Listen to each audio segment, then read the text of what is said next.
Да, здорово. Я 17 років банкір. Тобто ресторан – це дитяча мрія, яку я просто взяв, реалізував. Якщо створювати франшизу або окремий ресторан без партнерства, як контролювати людей, як контролювати продажі, як розбити ці продажі в додатку. Ребят, я вам даю все під ключ. Ми з вами стартуємо, переформатовуємося і починаємо по-новому вести бізнес. Все друг друга знають. То есть, а некоторым хотят, посидеть, набухаться, и это. І щоб їх ніхто не бачив. Чтобы никто не видел. Круто, Макс, офігенно. Ну, реально. Бомбічна презентація. Все, привіт. Привіт. Да, здорово. О, Привет усім. розказуй, хто ти, покажи, чим займаєшся. Я думаю, тут є у нас ціла презентація, я сам посижу, Да. подивлюся, тому welcome. Сучасний ресторан американської італійської кухні. Ми знаходимося в Київській області, місто Обухів. Хто ми? Я 17 років банкір. Тобто ресторан – це дитяча мрія, яку я просто взяв, реалізував. Коли почалася війна, гроші тримав на депозиті. Думаю, що робити? Тримати, не тримати, думаю, ризикну. Ну, от. В банки небезпечно тримати на Ні, депозиті. безпечно. Питання Окей. було в іншому. По своєму профілю я постійно розвивав бізнеси за рахунок того, що в банку працюю, кожний бізнес розглядаємо, розбори кейсів там, і все інше, агро, транспортні компанії, ресторани. Ну, тут. Я хотів колись зробити свій ресторан. Ну, от так і вийшло. Тобто, ресторан ми відкрили 28 грудня 2022 року. Як повносервісний заклад, тобто з офіціантами, повара, плюс я був заточений на те, що не тільки щоб в ресторані, а ще я хотів зробити, тому що у мене в регіоні, ну, в Обухові немає ні у кого додатку. Я звернувся до Андрія тоді, кажу, хочу, мені потрібен додаток. Ну і ми зробили повноцінний додаток, сайт і почали запускати маркетинг. Шеф у мене працював в Італії, має 20-річний досвід, відкривав ресторани, як в Дніпрі, так і в Києві. Тобто, і фактично ми з ним дружимо давно, і я його забрав з себе з жінкою. Тобто, жінка у нього адміністратор, у мене повністю все, я влив бабок і вони контролюють. Меню у мене американське, італійське, тобто крафтові бургери, піца з дров'яної печі на дровах. Там вже ми випікаємо чизкейк. Тобто, фішка закладу в тому, що ні в кого, крім Києва, немає дров'яної печі. Рядом біля мене. Тобто, і у мене конкуренції фактично немає. І всі люди, які, наприклад, зараз повернулися, хтось з Італії, хтось з Європи, вони кажуть, кайф, круто, що ви відкрилися. Тобто, от така ситуація. Результати роботи за 23 рік. 3900 виручка, 3 мільйони. Валовий прибуток 2600. Якщо Це з додатком, чесно. А? Це по ресторану? Це по ресторану в цілому. Окей. За 23 рік 10 269 відвідувачів. Через нас пройшло. 7 тисяч чеків. Середній чек 557 гривень. Тобто, якщо подивитися динаміку за часом, то видно, коли в основному піки і в які дні. А в якому році ви відкрились? Кінець 28 грудня 2022 року. Марія, не можна пропускати, він про це говорив. За рік. Тобто, такі результати. Тобто, якщо подивитися на діаграму, як биття серця. От як я живу, так і ресторан зі мною живе. Ти приїхав на точку, пішли продажі. За рік виручка 3 мільйони? Так. За рік виручка 3 мільйони. Огонь. Як нам це вдалося? Да, покажи. Тут реклама прям вообще.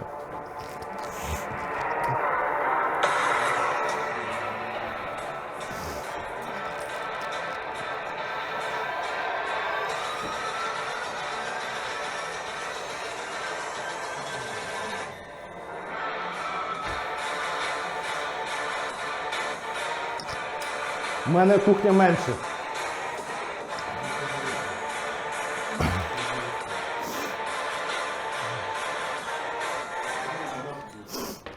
Кухня в мене десь 25 квадратів. Сама кухня. Заклад в цілому з кухнею 68 квадратів. Є куди рости, да, Макс? Ще тема, на якій ми заробляємо, це проведення майстер-класу, дитячі дні народження і корпоративні, де шеф з дітьми робить піцу, вони кайфують. Дитячі дні народження, якщо раніше там заказували ми перетягування канатів, там ще щось, в мене шеф закриває цю тему, мамочки довольні просто. Одна мамочка у нас всі заклади відмовилися приймати день народження з аніматорами. Я один сказав, окей, заходьте. І потім мамочка сама типа блогер, хоча вона займається манікюр, короче, ну. Да, это нормальная тема, то есть мамочки сразу, она затроллила все заведения, и пошла реклама меня, то есть я спокойненько себе сижу, думаю, о, прикольно, супер. Потом говорят, так можно, аниматоры, те, которые проводили, говорят, слушайте, проблема, никто не хочет. Я говорю, окей, пожалуйста, давайте коллаборацию. Легко, и мы погнали дальше. Круто. Чтобы посмотреть, как это происходит, это так.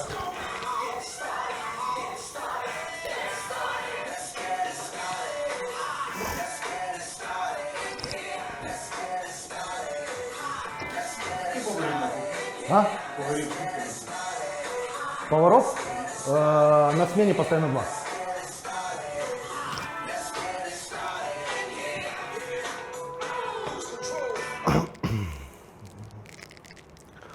Канали продаж. Офлайн, понятно. Продаємо в закладі. Онлайн продажі, Інстаграм, Тікток, Фейсбук, сарафанне радіо і всіх ми ведемо в додаток. Що, якщо навіть замовили в Інстаграмі, ми окей, першу чергу пропускаємо, кажемо, окей, ми зробимо вам замовлення. Але, будь ласка, ось в профілі є посилання на додаток, будь ласка, зареєструйтеся і замовляйте там. Є промокод? Я промокоди не вводив, я за реєстрацію зробив 500 гривень і використання кешбеку 10%. Він рахується 10%. Тобто зараз я хочу змінити трошки з урахуванням того, що ми налаштували синхронізацію з постерами і все інше. Я зараз хочу відпустити, щоб у мене гості наші самі вибирали, скільки вони хочуть використати бонусів на своїх замовленнях. Від 1 до 10. Тобто відпустити цю грань.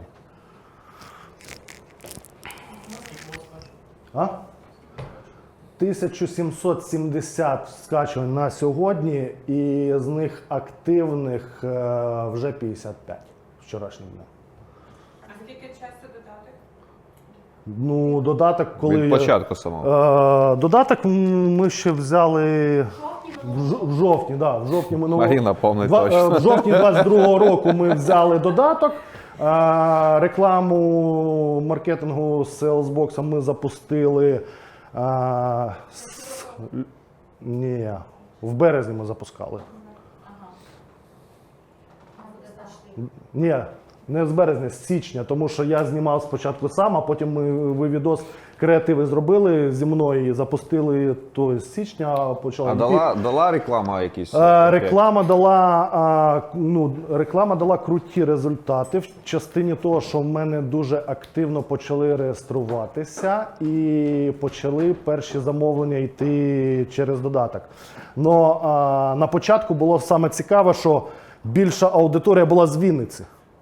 І в мене писали, а ви є в Вінниці? Я такий сидів, думаю, ну немає. Потім реклама зацепила Одесу десь Черкаси, десь Житомир. Я такий подивився на динаміку запитів, а де ви присутні у нас тут в інших містах. Я думаю, а чого б не почати думати о франшизі і ще щось? Тільки треба відпрацювати, ну і у мене ця ідея, зараз дійдемо. Тобто воно так і є. Ще питання, а ви розставляєте в якомусь радіусі, на яку територію доставки? Обухів і плюс 10 кілометрів. Це спочатку займалося маркетинговий відділ Salesbox. Зараз у мене, я розкажу далі, там Це Давайте, не я спішіть. зараз я не користуюся зараз рекламою. Маркетинг. Ну, в мене проплачено є, тобто можу скористатися, але поки не користуюся. Я поки дивлюся на динаміку, що може мій маркетолог. Маркетинг. Ось так.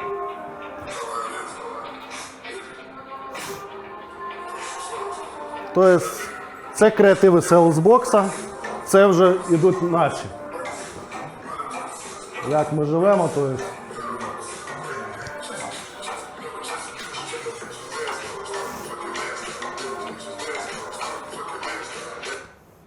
Круто.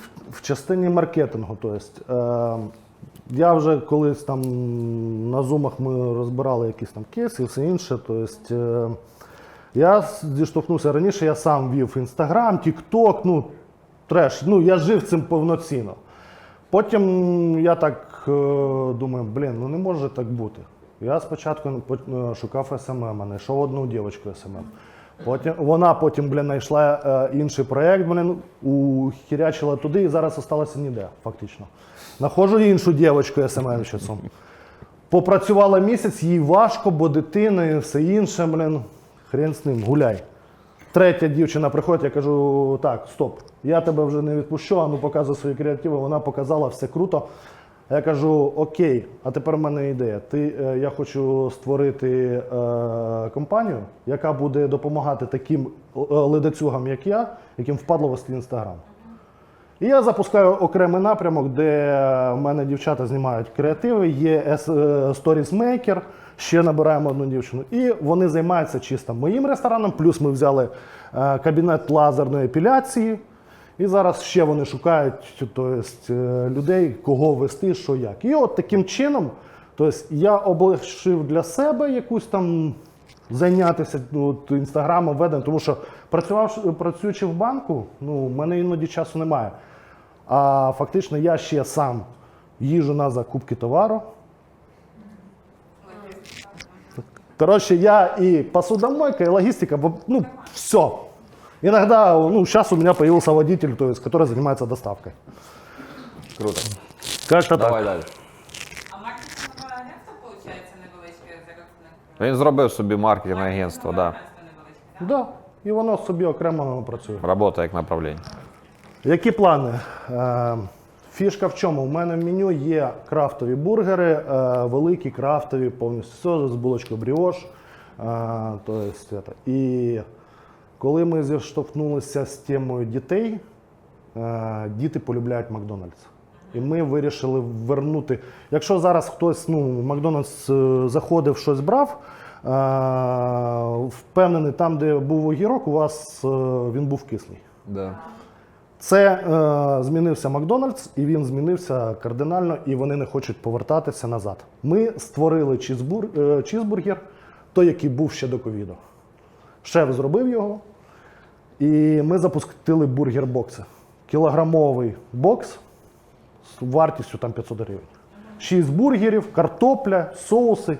Діти собі купляють, кайфують і все інше. І я для себе почав розуміти, у мене ресторан, він більш такий крафтовий, приходять там мажори, всякі люди бізнесів і все інше. Хочеться десь теж соціальну якусь тему там, для дітей, тому що школи рядом повністю це, і вони кайфують. В основному бургер в мене чисто доставка. В закладі їх не закажеш, що ці бургер-бокси і все інше. Тільки на доставку або на самовивіз. Я думаю відкрити стрітфуд по аналогії міні-Макдональдса. Це перша ідея. Да, зараз будемо ковиряти. Відкриття ще одного, наприклад, аналогічного ресторану можна під тим же самим брендом. Наприклад, там Вінниця, Черкаси, ще щось. Можна відкривати в партнерстві. Основне... Чувствую, назриваю партнерка тут десь у нас. І ще створити франшизу. Тобто для створення франшизи я вже там спілкувався, цю тему розкручував. Тобто для того, щоб почати створити франшизу, як мінімум повинно бути 3 різноформатних заклади. Тобто, отаким макаром. Суть питання. Сідай. Якщо вже все. На. Все. Тут все, так? Все. Все, можете скачати, да. Я навіть не буду доску заставляти, хай зразу з Ютуба скачують. Круто, Макс, офігенно. Ну, реально. Бомбічна презентація, я думаю. Зараз всі такі сидять, бля, я так не підготовився, що робити? Суть питання яка? В партнерстві зрозуміло, як відкривати заклади контролю, це інше. У мене більше питання, якщо створювати франшизу або окремий ресторан без партнерства, як контролювати людей, як контролювати продажі, як розбити ці продажі в додатку, і чи треба вести окремо Інстаграм, заводити на певний регіон, чи можна одним закривати всі ці питання? Хороше питання. Я експерт по франшизах, ні одної не відкрив, тому можу тобі советувати. Я жартую. Ну, в принципі, так і є, ні одної франшизи не відкрита, але можу, ну, давай, що б я робив, да? Тобто, із того, що б я робив би, напевно, перше, з приводу того, яких би людей і з ким би я партнерився в тому місці, яке я заходив. По-любому це повинні бути люди, які мотивовані розвивати цей бізнес. І це не наймані співробітники. Скоріше за все, це молодші партнери в цьому бізнесі, в цьому регіоні. Елементарно подивися, як розвивався Макдональдс, якщо подивитися їх. Да? Тобто, там така сама ситуація. Чому це цікаво тобі? Ти, по-перше, знаходиш мотивованих людей відразу в цьому місці. Друге, ти точно можеш розуміти, що вони зацікавлені в розвитку цього бізнесу, адже їм прийшло все по факту на блюді. Да? Тобто вони прийшли, взяли це все на блюді і працюють під твоїми стандартами. І вони, що саме цікаво, вони розуміють, який вони прибуток отримують там, через рік співпраці з тобою. І ти, коли починаєш з ними партнерство, ти повинен про це з ними говорити, про прибутки, про ті гроші, які вони отримують там, через півроку, через рік. Тому що ніхто не буде жити там, за мінімальну зарплатню і казати, блін, я тепер власник бізнесу, а в мене денег та ніхера немає. Понімаєш? Я би йшов би таким чином, знаходив би таких людей. Да, це дуже важко.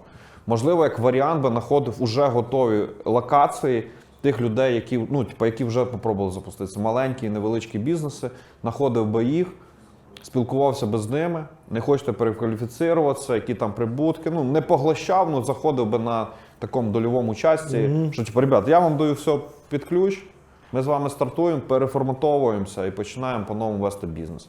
Плюс ти вже можеш заходити з тим, що в тебе є вже додаток.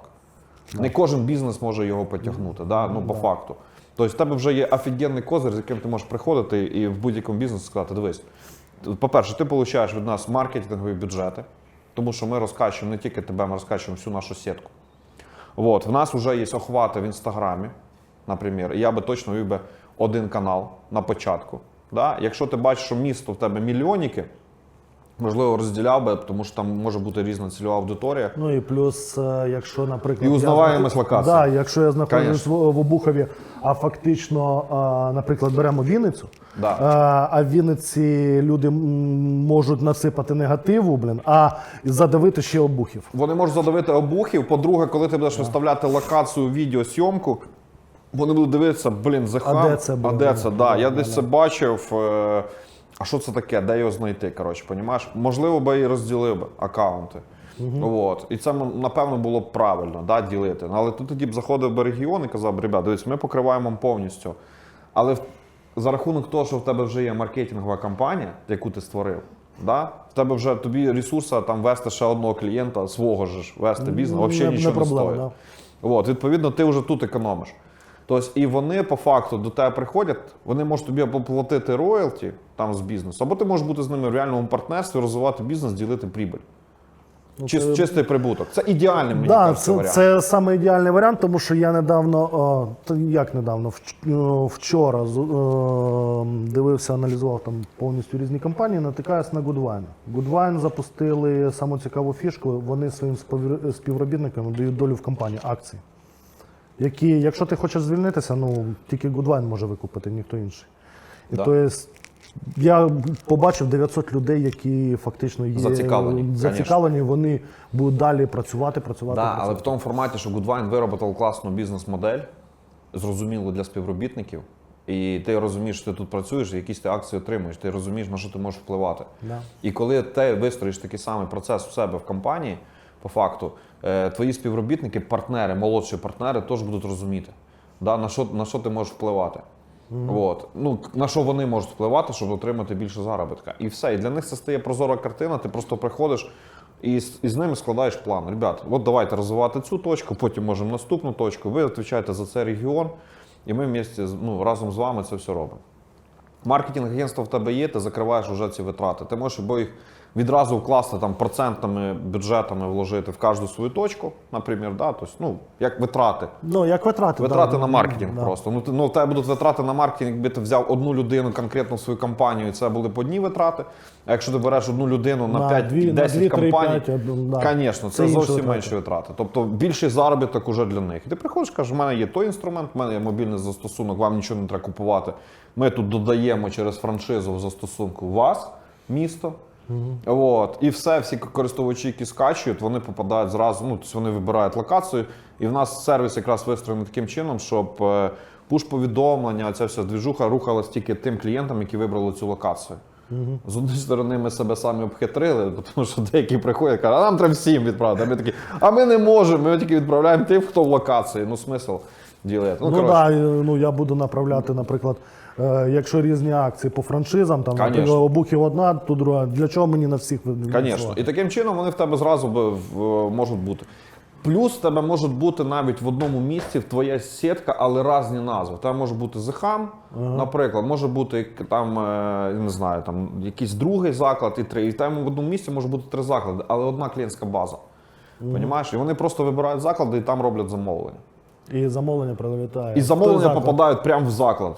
Тобто оце якраз і фішка, тим паче ми круто. зараз оцю всю схему відкатали з постером, зараз все працює вже як годинник. Це круто. От.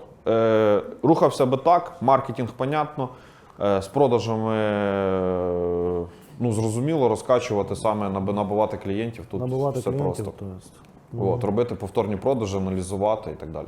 Понятно. Що ще? Як збільшити те, що питали, у мене 1770 користувачів, з них активних 55. З пушами працюю. О, хороший вопрос. Ну, з пушами я працюю так, що навіть ви рекламу робили по пушам. Да. Які роблять замовлення? Які роблять замовлення. Ну, взагалі, є Взагалі, 1700 зареєстрованих і в 55 системі працює. можемо навіть, якщо... Ні, вони в нього зареєстровані в системі вже є. Але 55 працює просто, постійно ходить. Замовляє в нього через застосунок. А всі остальні просто сидять, ну у них є застосунок, да і все. Я думаю, що хтось вже видалив, Макс. А от як... Подивитися, чи видали? Да, видалення. Тільки подивитися можна на цьому, App Store і Play Market. Блін, не покажу зараз, ладно. Або аналітику глянути, Ну, гуглову. Ну, це таке діло. ну то... Як їх реанімірувати мертвих? Питання. Хороше питання. Ну, проще добити. Ну, це понятно. А от, дивись, в твоєму форматі може бути, за рахунок того, що Обухів невелике місто, да, вони, можливо, його просто використовують собі як якусь карту лояльності, чисто для цього. Не тільки, я тобі можу сказати, я вже просік фішку, я зараз, якщо в мене меню в закладі роздруковане, все, я зараз відходжу від цього, я зараз роблю QR. Деякі приходять, відкривають додаток, кажуть мені оце. Вони як меню Так, да, вони використовують як меню. От. І фішка... І не використовують бонуси, їм навіть не цікаво це. Звісно. Я пам'ятаю, ти мені колись сказав, що сховайте мені кешбеки, щоб не було видно на карточку, бо деяких моїх клієнтів це напрягає. Вони не бомж-калядуни, вони нормальні ребята, їм не треба бачити ці кешбеки. От. І що я думаю, ти прикольну тему затронув в форматі того, що вони використовують як меню. І от, можливо, якраз твоя аудиторія, якраз цих 1000, там, ну, давай там 2000 чоловік, це твоя аудиторія, яка має твій застосунок. Тобто, уяви собі, 55 людей, які в тебе заказують. Офігенно, круто. Але в тебе є аудиторія, до якої ти можеш тако доторкнутися миттєво. Більшість бізнесів, ресторанних, які працюють, вони ж взагалі свою аудиторію не моніторять, взагалі її не збирають. Ти приходиш, QR-код скачай, використай там якісь другі сервіси сторонні, да, получи там цей, а толку Ну ти її тіряєш регулярно, постійно, да? В тебе 55, потім ти щось можеш, ти можеш їх навіть попробувати привчити замовляти. Ти можеш деякі продукти, як ти зробив з бургерами, З бургербоксами. з бургербоксом. Ти можеш зробити якісь, якщо в тебе мажорна аудиторія, зроби якийсь супер там, black, luxury, VIP, коротше. Ну, у мене зараз меню змінюється, тому що я купив рабату. Ну, мені її зробили під замовлення. І на рабаті буде там специфічні блюда. Вот. Можеш попробувати її запустити через застосунок, щоб тільки в застосунки можна було і заказати. Привчити їх. Ну от, ребят, от є класно, 55 чоловік працює, а ти там хочеш 200, да, щоб хоча б 300. Тільки цей товар, тільки через застосунок можна замовити. В закладі ні. Поіграйся з ними таку чергу. Це тобі, по-перше, це тобі дасть оборотку онлайна, менше загрузить твій ресторан, тобто ти можеш збільшити денег за що того, що вони в тебе менше будуть посіщати. Да, з одної сторони. У мене вчора жодного... Вільного місця. Ні, в мене вчора все доставка або самовиніс, ніхто не сидів. О, бачиш? ТЦК. А? Ні. Це ми виріжемо, подожди. ТЦК у нас зранку в 7 годин, потім у нас лайт-шоу. Тобто і все. Вчора, із-за того, що в Обухові дощ, всім впадло. Тобто і вони, хто на машині під'їжджав, замовляв, тобто забирали і їхали додому. А доставка свої приємні чи? Доставку, дивіться, спочатку, коли я все починав, в мене все возили таксисти. Тобто я зробив там сума доставки, наприклад, до певної суми вона платна, після певної суми вона безкоштовна. Но те, що платно було, я ділив витрати на таксі 50-50. Зараз в мене людина, яка працює, чисто у нас сидить. Якщо треба, от сьогодні вони поїхали на закупку замість мене, бо я тут. Яка людина закривається з потреби доставки? Якщо в мене є накладка, наприклад, у мене політика ресторану дуже проста. Є замовлення, воно поїхало. Не накоплюйте мені, от, щоб воно вистивало, там ще щось, щоб в мене клієнт повинен отримати гарячий бургер певної температури. Тобто термосумки? Да, тобто, от таким макаром. Якщо в мене ряд замовлень, то я вже, крім цієї людини, підключаю ще таксистів. Ну, в мене блюдо не... Термосумки? Ми їм видаємо, вони ж потім привозять там гроші.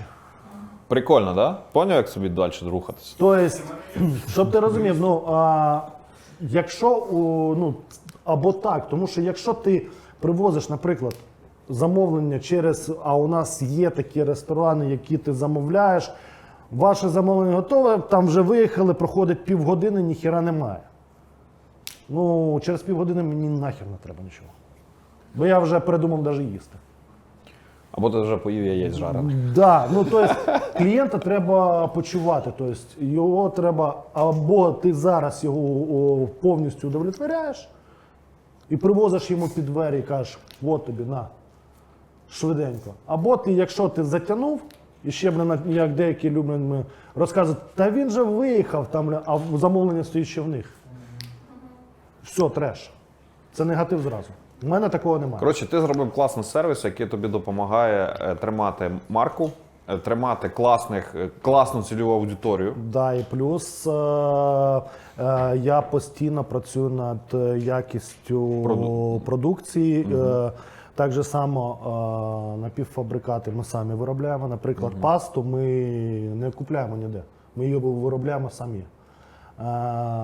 Потім зараз ми будемо вводити равіолі, італійську тему розширяти. Равіолі ми теж самі будемо робити. А ви це не скажете в соціальних мережах, наприклад? У мене ж постійно У нього рекламне агентство працює, звісно. маркетолог, вона знімає живе відео, живі сторізи в інстаграмі, тобто і тікток більш-менш так періодично ведемо зі своїми приколами там. Зайдете, подивитесь, я директор там і все проще, тобто шеф там. Я теж таки веду тіктоки. Ну, тобто, ми десь щось стримано ведемо, десь щось можемо там Трешити трохи. Да, потрохи потрешити. Саме прикольне, що от в частині додатку Я от зустрічаю там власника сітрової ферми, то він каже, блядь, ти заїбав мене, з цими, своїми пушами. Говорить, я вже, втомився. Я кажу, блядь, я один пуш в 2 дня, надсилаю. Він, та ні, ти багато надсилаєш. Я говорю, чувак, не лізь в мій бізнес. Я говорю, я щось не бачив тебе. Та в мене ж тільки тік-ток. Я говорю, от займайся своїм тік-током. Тобто у нас свої там приколи є, от. А це ти все для відео на TikTok зняв прям? Кого? Оцей розговор. Ні. А це ти просто розказуєш? Я тобі просто розказую. Я думав, що він зустрів чувака з сітрової ферми. Думаю, блядь, давайте запілім TikTok нормально, і він зараз піде. От, знайшов цього кінта, потер, я думав, там зараз, блядь, хватить Ні. буде мільйони. А це просто коріша зустрів. Да, Ладно, який ми- у нас постійно приїжджає, їсть з сім'єю, і у нього, у нього посидіти там до 2000 гривень, тобто вони з сім'єю можуть посидіти, і от постійний клієнт. Круто, круто. Тобто ти дав офігенний сервіс, офігенний продукт, офігенну доставку, тому що доставка, я вважаю, в тебе класна. За рахунок того, що ти зразу везеш і не чекаєш. Багато реально це ігнорує цю штуку. От. І за рахунок того в тебе офігенна клієнтська база, а не ребята, які не можуть собі дозволити з'їсти бургер, наприклад. Да. Прикольний. В Вінницю стопудово заходь, конкуренції тут в тебе мало, железобетону. Лучше з кимось партнеритись, 100%. Тобто тут є локальний ринок, який це всю тему знає. От. І заходити, може не тільки в Вінницю, Київ, я не знаю, чи стоїть тобі туди. Якщо Київ ти- не хочу, тому що дуже ризиковий з урахуванням військового стану. У мене от питання, якщо заходити в Вінницю, в Вінниці центр чи брати локацію, наприклад, Вишенька. якийсь спальний район, де є котеджний городок. Да. Бери Вишеньку, там більше людей живуть, спальний район хороший. Ну, ти розумієш, що просто там перенавантаження на спальному районі на Вишенці просто колосальне. Там конкуренції, І що? нічого. Ну, хіба. Аня хоче, щоб ти коло неї десь відкривався, там десь хрен знаде. А щоб ти розумів, я теж у Вибухові знаходжусь не в центрі. А Я знаходжуся при в'їзді. тобто. Вишенька в Вінниці це не центр, ти теж можеш бути на в'їзді в Вінницю. Ну, Вишенька тобі дає, по-перше, великі торгові центри на Вишеньки знаходяться, кінотеатр на Вишеньки знаходиться.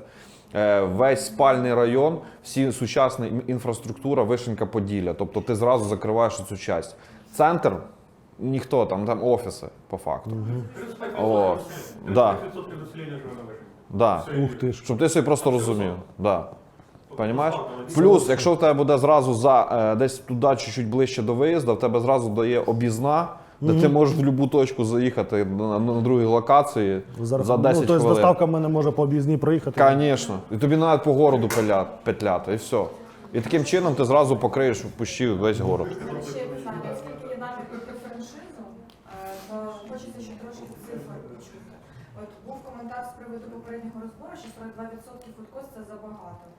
Можна 30. поділити трошки 30? 30%. Це саме собівартість їжі, тобто закупки, да? Але ще є витрата на персонал. Чистими ресторан в середньому в місяць приносить від 60 до 100 тисяч. А відсоткам, да? Модель ваша яка? В відсотках, Маржинальність і результат. PNL, кешфлоу. Усередину можна Тут- розмазати там 3 мільйони 900. 3 мільйони візьми. 100 тисяч, там 30% в нього майже прибуток. Я рахував. Нормально. Коротше, нормально. Да. з вами- Но я можу сказати по-іншому. Це крафт. Можна, якщо б я торгував, наприклад, як бургер-бокси, там було б набагато більше. За що? Там собівартість продукції трошки інша. Ту булка, яка макдональдсовська, вона херню коштує. А булка бріош, вона коштує набагато дорожче. А Макс їх взагалі пече. Ну, На хвилинку. ме- Коротше, тобі в Вінниці сам Бог велів, тут да, все Макс буде зібралися, ребята. булки поставляти. Коротше, я думаю, що тобі стоїть двигатися 100%. Той сервіс, який ти даєш, офігезний, реально класний. Такого мало де знайдеш. Да, ми теж, як компанія, теж хочемо такий сервіс давати. І ми стараємося його давати, да, там, підтримку і так далі. Тому що, в принципі, я вважаю, що сервіс це то, що не купиш за бабки. Це любов клієнта, повернення твоїх клієнтів Да, і так далі. да. Навіть ті ефіри, які ми робимо, ті розбори, які ми робимо, воно робиться все для цього. Ну що я не знаю жодного конкурента, да, який би прийшов би і починав би так своїми клієнтами говорити. Вони за бабки, я за отношення. Будуть класні отношення, будуть, соответственно, і бабки. Ну, я хочу сказати, ну, у мене в ресторані, коли я знаходжусь, ну, всі заходять, там, привіт, як діла, і ми починаємо, ну, то есть, деякі бізнесмени приходять, блін, слухай, блін, давай, а як у тебе діла, блін, по бізнесу, там, і ще щось, я кажу, блін, так, ресторан – це не твоя тема, кажу, у тебе проблеми? Він такий, да, я говорю, фінансування треба, да, я говорю, ну, погнали, блін. Це вже друга тема. Це вже друга Короче, тема. я Ну, поняв, коротше, твій я лайфхак. включаю вже як банкір, блін, розумієш? Я поняв твій лайфхак, ти через ресторан знаходиш клієнтів для слідуючого свого бізнесу. Красавчик. І щоб ти розумів, от в частині ТЦК я, наприклад, там. Не розказуй. Не розказуй. Нам це треба вирізати, Діма. Тут треба багато чого вирізати. Коротше, тут ефіра, я не знаю, чи вийде. По ТЦК, ну, покружив з ТЦКшників, все, блін. І ніхто не трогає, не заходить, і хорошо. На камеру говориш. А Ні. то виріже, Андрій. Ні, ми тебе підчищати. Коротше, Можна? давай. Я перепрошую, Нічого. запит був Нічого на франшизу, так? Да. Ілі на партнерство. Або на партнерство. Можу поділитися тільки своїм досвідом і сказати, що для того, щоб запустити франшизу, одного закладу дуже мало. По-перше, ви взагалі не орієнтуєтесь зараз, як буде працювати логістика в іншому місті. Чому? У мене було 2 заклади, я думав, ну все, бомба, а зараз таких ще 30 і все добре. І потім думаю, ну, я швидко відкрию ще там десяток і тестую, як це все працює. І тут понеслась, те, що я говорю, перше, це контроль управління, ви ж правильно самі сказали, що ви знаходитесь в ресторані, до вас приходять знайомитись, ви вже є лицем свого закладу. В іншому місті хто це буде контролювати і звідки на це буде бюджет? Ну, на сьогоднішній день ваш P&L-звіт, він дуже хибний, тому що там немає ряду витрат на управління, на логістику, ви були довгий час самі логістиком. Тобто, якщо ви підете хочете підключити франшизу, ваша фінмодель має працювати в ідеалі, де є всі, хто це все забезпечує. Власник, який купує франшизу, він не працює. Працює на нього франшиза. Я це Тобто розумію. у вас все, що у вас є на сьогоднішній день, там, у вас є маркетинг, ну, класно, але ваша бізнес-модель, вона ще не відшліфована. Не відшліфована в чому? Я коли взяв керівників, логіста, і я майже тільки 3 місяці назад, ну Андрій знає, вийшов з операційки, от вони в мене всі з'їли мої прибутки. Ну, майже всі прибутки вони під'їли. Тобто питання в іншому. Тепер я бачу, після того, коли я вже зробив P&L-звіти, коли вже навантаження на мою бізнес-модель, на той заклад чи на інший впало однакове, я зрозумів, що цей заклад є неприбутковий, я його закрив. Я за 3 місяці закрив 3 заклади. Ну, А знаєте, по одній простій причині, що якби я їх міг розгрузити фінансово, але мені було це не цікаво. ну, тому що ти хотів розгрузити себе. Ні, я хочу, щоб працювала бізнес-модель. Один я там. Ну, інший. окей, ти побачив в частині бізнес-моделі, ти не побачив P&L.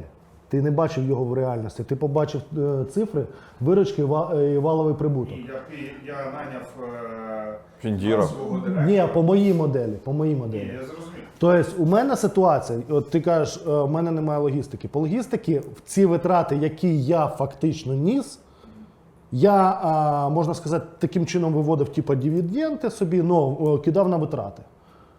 Як логістика. Дивіденди, витрати і... Ти не розумієш, тобто в витратах моїх P&L сидять логістика, повністю все, і мені ресторан окремо приносить прибуток. Ну, є директор. з Є, нарахуванням заробітної плати. є директор, Адміністратор. адміністратор, Чому офіціанти, він повара. Та він кайфує від цього, він все одно від Слухай, банка я їде живу до цим, цього. тому що я на вихідних їду. У мене своє спілкування з фермерами. От сьогодні поїхав водій, тому що я знаходжуся тут. І зараз Це в іншому місті. в іншому місці я так же само вистрою логістику з певним цим. І буде окрема людина, яка буде їздити. Ти розумієш, він створює не корпораційний бізнес, а бізнес сімейного типу. Що ти можеш приїхати. Тобто тоді ми говоримо, що це франшиза має бути тільки не франшиза, це має бути партнерство. Вот, так ми тут ж же ще про неї було не сказали. тільки Орієнтовані тільки на те, що він хоче провести півжиття свого в цьому ресторані. Тобто, ну, там можна не Ми ж це і проводити. обсудили, Тобто, по ну, факту. тут же ж ситуація. Якщо ми повернемося, або був неуважний, ось. Де тут? Десь там. Тобто ми не про бізнес, ми про емоції. Да. Він Перше, від цей друге, цей і ось кайфує. створити франшизу. Це план. І відкриті в партнерство аналогічного чогось з кимось Це було партнерстві. питання, Ось. або то, або то. Тобто, і для мене було зрозуміти, що вперше стрітфуд в Обухові отак, легко. І я покрию соціальних клієнтів, які звикли, наприклад, у мене приходять, а у вас що, бургери, бля, не по 89 гривень, як на Вогі, бля? Кажу, ні, бля. Ні.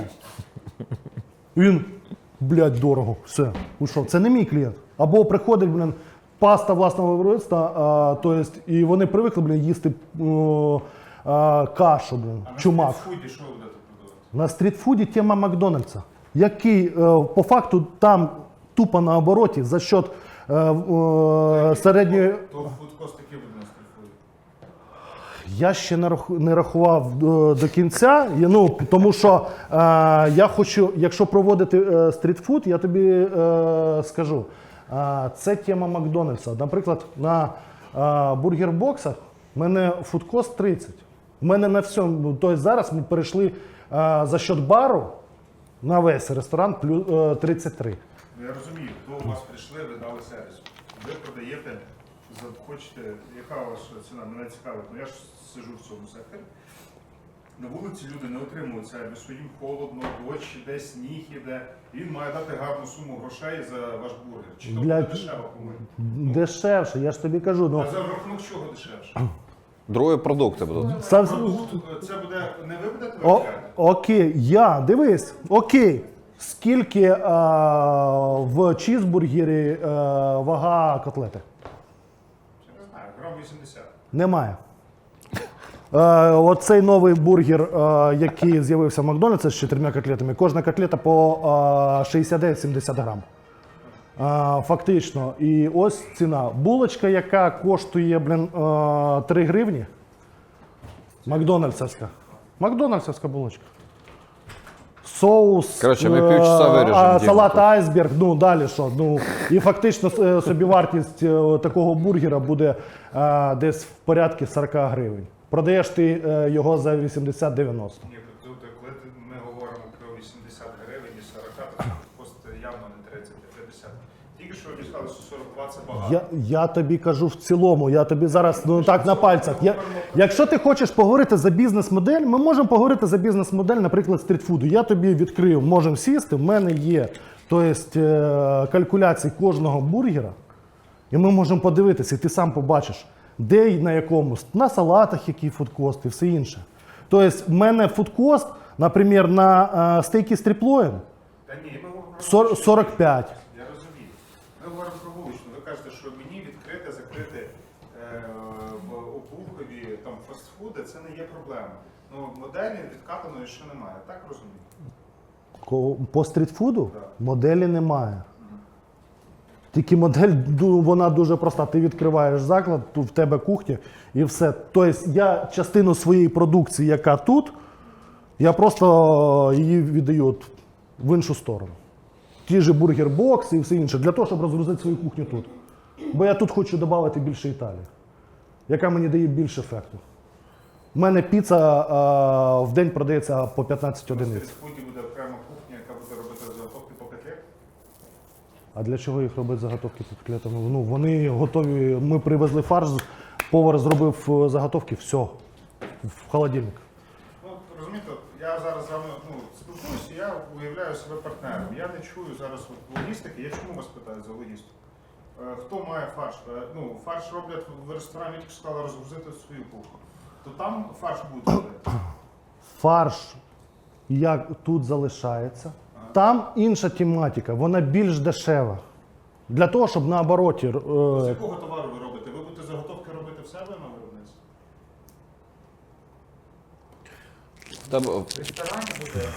ресторан – это ресторан, стритфуд со своей кухней. Там Ви самі все робите? стрітфуд Да. своя тема буде повністю. Стритфуд отдельно, к ресторану его Повністю это. віддільно. То есть у меня приложение работает, доставка, например, социальной темы туда, крафтовая, посидеть и всего прочего туда. Все. Макс, а ти хочеш масштабувати саме крафтовий ресторан, чи ти хочеш стрітфуд? Крафтовый. Крафт интересен тем, что на сегодняшний день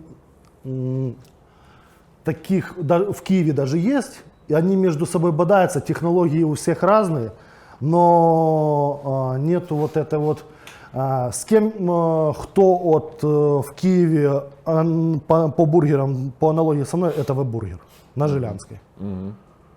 Все остальные я объехал заведения. Шеф ездил со мной, то есть, и мы не почувствовали того кайфа определенного. Тобто, ну, по факту тобі масштабуватися тільки через таке партнерство Да. сімейного типу. Тобто Да, це семейного типа, семейный ресторан, Да, то есть, це не франшиза Франшизи. где люди приходят, они, почему вот у меня заведение находится на въезде, не в центре. Ко мне приезжают, там, мы знаем, например, любовники там, и всего прочего. У меня приезжают, СБУшники, они говорят, мы не хотим публичности. Приезжает мэр, приезжают разные депутаты. То есть мы не хотим публичности, мы хотим комфортно, по-домашнему и тихонько. Да. Відповідає на питання, чого не франшиза, звичайна. Тому що якщо він зайде в франшизу звичайно, це зразу корпоративні стандарти. Тобто тіряється ця атмосфера домашності. В його случае Не, теряется. во франшизе можно вот эту тему раскручивать. Стрітфуд, да, но такий от Стрітфудовську сімейний ті- рестик 100% ні. Тим більше в нього маркетинг буде націлений на те, щоб власники цих його ресторанів були лицем бренда в цьому городі. Понімаєш? І ти, якщо це не франшиза, воно дуже, А ти розумієш, що партнерство, ви коли заходите в партнерство, і ви заходите всі такі класні, запалені, а обговорили вроді условия, а як показує практика, коли ви починаєте це все залазити, то там взагалі далеко не так. Потому и вот что я пришел с разбором, проще, наверное, самому заходить. Естественно, це інвестиції. А потом, хочешь зайти, заходи деньгами, получай свои дивиденды и Ще просто. один, знаєте, який мінус в партнерстві може бути? З тим, що я знаю. Приїжджаєте в Вінницю, запустили ресторан, все працюєте, і тут у вас з'являється салат мімоза. Ви кажете, в нашому меню нема салату мімоза. А вона каже, а мені подобається. А в моєму є. І людям наш подобається. Яким важелем ви будете давити на свого партнера, щоб він вивез той салат? Це і договор правильно зробив. Хто управляє, хто вийшов. Да, вот.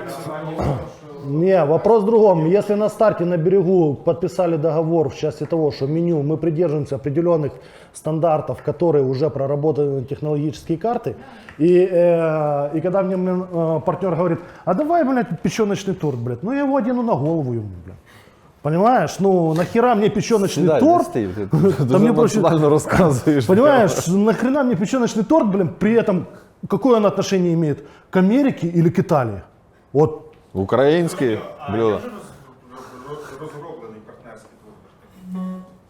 Ні, У це меня- Зараз зроблено. теорія, що У меня сейчас у меня есть юрист, который у него стоит задача это сделать, потому что он сейчас прорабатывает варианты франшизы, какие есть условия на рынке, вариант партнерства, что мы можем, где еще параллельно, у меня есть друзья, которые с Запорожья приехали, у них есть направление Галя Баловна. Они говорят, они с моим шефом консультировались в части сувида там и всего прочего, потому что Галя Баловна работает на полуфабрикатах, и они сувидят. И, соответственно, он говорит, слушай, у меня там намечается помещение под Киевом, давай, может, зайдем. Я говорю, не, подожди. Говорю, ты сначала реши вопрос с помещением, потому что это отдельная тема, там специфика есть. И говорю, а тогда поговорим. То есть и они сейчас, юрист у меня занимается проработкой одних и вторых тем. То есть мне нужно было понять, почему я пришел на разбор.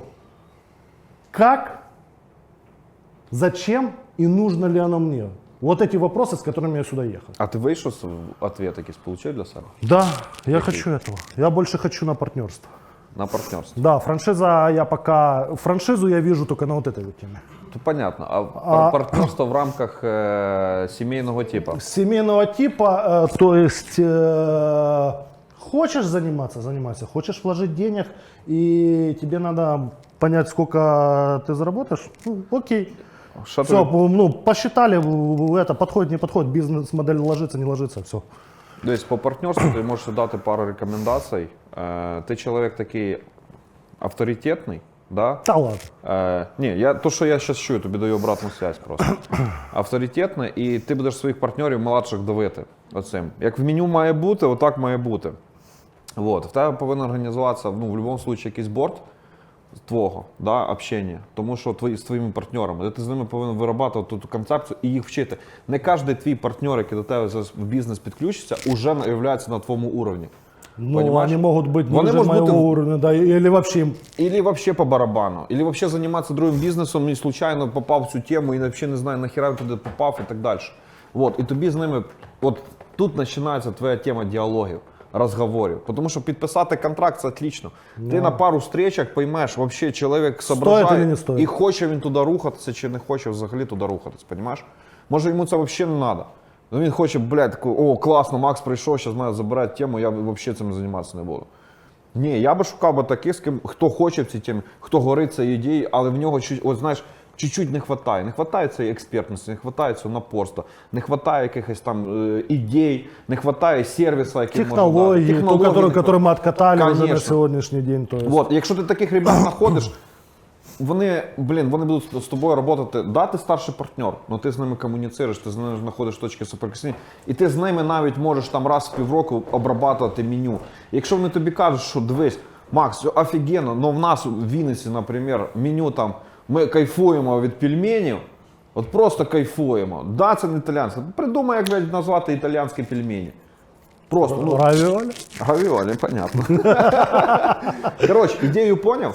Идея понятна. Не дави їх сразу. Це тобі дасть можливість Не, класно не дави, масштабуватися. понимаешь, я не хочу давить. Даже если я буду заходить в партнерство, я просто, вот у меня есть вот это вот, что вы готовы дать? И тогда мы ищем точки А соприкосновения. якщо він тобі скаже, я такий, коротше, готов дати те, що я Просто є. бабло? Ні, не бабло. От я як чоловік, я ресурс, я відкрив локацію, я ніхіра не Твоя локация, У мене окей. денег немає, Окей, я хочу хоро- рости разом з тобою. Хорошо, если у тебя есть помещение, окей, я зайду со своей технологией, со своим баблом, со своей обороткой, со своей рекламой, приложением и все прочим. Окей. Но ти його должен йому розказати. Макс, вот в чем суть? Самое главное, без договора, ну никак. Просто. Да Я никак. зашел, дивись, с моими возможностями в Вінниці, я зашел с партнерами, да, які от я вложив на своє приміщення, відкрив, ну, вообще всі вопроси, які возможні, але получилось тако. Він відкривав пару ресторанів в Вінниці, по факту я йому дав денег, він як управлінець, да, мені давали сліві танки. Я потім прийшов, коротше, мені там за свят 80 тисяч, а я платив. У мене чеки всі, що я платив. Ліві квитанції, коротше, ліві це. Я можу його, як ти кажеш, і надіть на голову, і поламати, і посадити, що хочеш. Но в ответ я получил прослушку за собой, слежку за собой. Вирізаємо, Діма, тут стільки вирізати, піпець просто. Без отличного договора, отличного договора. По прослушке можем поговорить по отдельно. Що ти з них як партнер? Не, понятно. Ну, Якщо не буде моделі договору співпраці, тобто, Да, керуєш да, цим, да. Потому что, например, вот разделение, так называемое разделение определенной ответственности. да, Конечно. То есть, федеральный договор. это да. Но ты ж пойми, я ж тоже, блин, ну, не какой-то там лошок там или еще что-то. Я буду, если буду с кем-то разговаривать, то есть я определенно буду понимать, что есть, меня человека пробьют сразу, что за душой есть, какое прошлое и всего прочего. Это у меня отдельно процесс. Отдельна ніша То бізнесу. есть, понимаешь, и соответственно, а потом, ну, пообщавшись, я понимаю, что тут чисто, человек адекватный, ну, можно. А если это, то... Отлично, круто. Ваше маркетинговое агентство такие услуги тоже предоставляет? Нет. Це друге агентство по безопасності. Да, отдельные люди. Окей, Макс, Да. давай. З приводу приміщення, ваш ресторан це власне приміщення? Орендоване. Чи це орендоване? Тобто там ну, є витрата... Аренды, да. Ну, я когда заходил в это помещение, там ничего не было. Там была просто вот эта вот кирпичная стена, которая так и осталась. Весь ремонт, полностью все это было инвестиция в ресторан. Полностью, то есть все с нуля происходило. А чи є розуміння, ну, чи є частина успіху вашого закладу, це розміщення саме локації? Чи є ці критерії? Де воно має бути? Ну, де воно у вас знаходиться? На Трафик. Объясню подробно. То есть с учетом того, что это семейный ресторан и всего прочего, он может находиться вот именно в таких вот в каком-то жилом комплексе или еще что-то. По моей модели он не находится ни на жилой комплекс. То есть в Обухе он находится на въезде в Обухов с краю, то есть есть дома, ну ходьбы минут там 15, может 10-15. Отдельно стоящее здание, но фишку в чем я словил, потому что в этом здании кроме меня находится музыкальная школа, детский садик. И я вот эту вот нишу, получается, еще охватил. У меня мамочки, которые приезжают, ждут детей с музыкальной школы, а там просто учителя все такие топовые, классные. И это, мамочки заходят, пьют кофе, кушают чизкейк, все. Вот это вот все. Плюс у меня открылся со мной рядом магазин этих автозапчастей. Тоже они у меня постоянные клиенты. Владелец заказывает себе постоянно еду, то обед, то ужин, то он говорит, я возьму жену, я не хочу туда ехать, короче, я у тебя сегодня это. Они у меня имеют корпоративную скидку, и он спокойненько себе отдыхает с друзьями, когда что это. То есть я вот таким вот образом, потом за счет сарафанного радио раскрутил эту тему, и дальше мы пошли. Тобто я дам свою рекомендацію, бо якщо ми говоримо про кав'ярні формату такого, вони працюють тільки на трафіку. Тобто формат того, якщо десь там за углом, ми пробували, ми тут каву не варив, і купити, ну це не працює. Ну, ти не можеш вийти на Ну, это за кофе ты говоришь. Так, я говорю за свій бізнес. Я зараз до чого веду. Ви наголос правильно зробили. Сімейний ресторан, а ви правильно задали питання, ну, розміщення. Якщо даний ресторан розмістити в торговому центрі, просто-напросто, ну, вся філософія сімейного ресторану буде, ну... Втрачено. Що? Вона буде втрачена. Так, тому ви коли питали, тепер зараз повернусь до питання Андрія, де відкриватися, ну, ви вже самі маєте знати локацію. Вам потрібно таке місце, де до вас приїхали. Якщо ми говоримо про сімейне, то це відпочинок. А не де люди їдять, ви ж сказали вашу публіку, і до них заглядують в рот, що вони їдять і як вони їдять, розумієте? Тому якраз ось... І хто туди ходить, мало Так, того. і хто приходить. Тому тут важливо ці критерії вивчити вашу цільову аудиторію. І коли ви вже її знаєте класно, і ви тоді вже дасте самі собі відповідь, де той ресторан має бути, і то вам вже не буде мати значення Вінниця, Хмельницький чи Київ. Це зрозуміло, да. Так я ж... І це всі речі включите тоді, коли до вас будуть звертатися партнери, і коли вам будуть пропонувати місця, ви вже для себе, вам буде набагато легше відсілити, тому що у вас вже будуть якісь Певні критерії. до цього, да, критерії. Да. Я перепрошую, що ви кажете, що там в торговому центрі сімейні ресторани працюють? А як оці, наприклад, ресторани «Мафія», там, ну, як в Києві? Ні, то мас-маркет, це Це не ж- ті цінності, ні, це не ті цінності. Мафия, они работают чуть... 2 минуты у нас осталось. Мафия Давайте. работает чуть в другом формате. Тут больше ты закрываешься для клиента, чтобы ему было комфортно. Мафия, они не считают, они заходили как семейные, а потом они перешли уже не в семейный формат. Мафия, когда они зашли на рынок Киева, они были семейными ресторанами с определенным меню, обрезанным и всего прочего. Там Песта, то же самое. Песто еще определенно семейный, да, классно. Комната, там вот эти все мастер-классы для пиццы. То же самое, ну, в принципе... это тоже Дивись, самое. ти ще зрівнюєш Київ, а він тобі говорить про Обухів. Возможно, тут разно є підходи. В Києві, возможно, аудиторія, яка привикла сімейних цінностей в великому торговому центрі поїсти, прийти. А він каже, в Скажите, Обухові маленькие по-другому городки, чуть-чуть. где каждый друг друга знает, в Виннице будет, наверное, проще. Вот, как Андрей говорит, на вешенках откроешься, не прогадаешь, типа. Обухов это так же самое, Василько, возьми возле Винницы какое-то там, что там есть? Калиновка, Калиновка, сколько там населения? Тисяч 30-40. Ну вот у меня с войной Обуховская ТГ стала 80 тысяч. То есть, а по факту 30. Вот берешь в Калиновке так же самое, все друг друга знают. То есть, а некоторым хотят, блин, посидеть, набухаться, блин, и это. И чтобы их никто не чтобы бачил. никто не видел. Чтобы не говорили, а вон, блин, там это. Вот есть вот такая тема. Окей. Спасибо.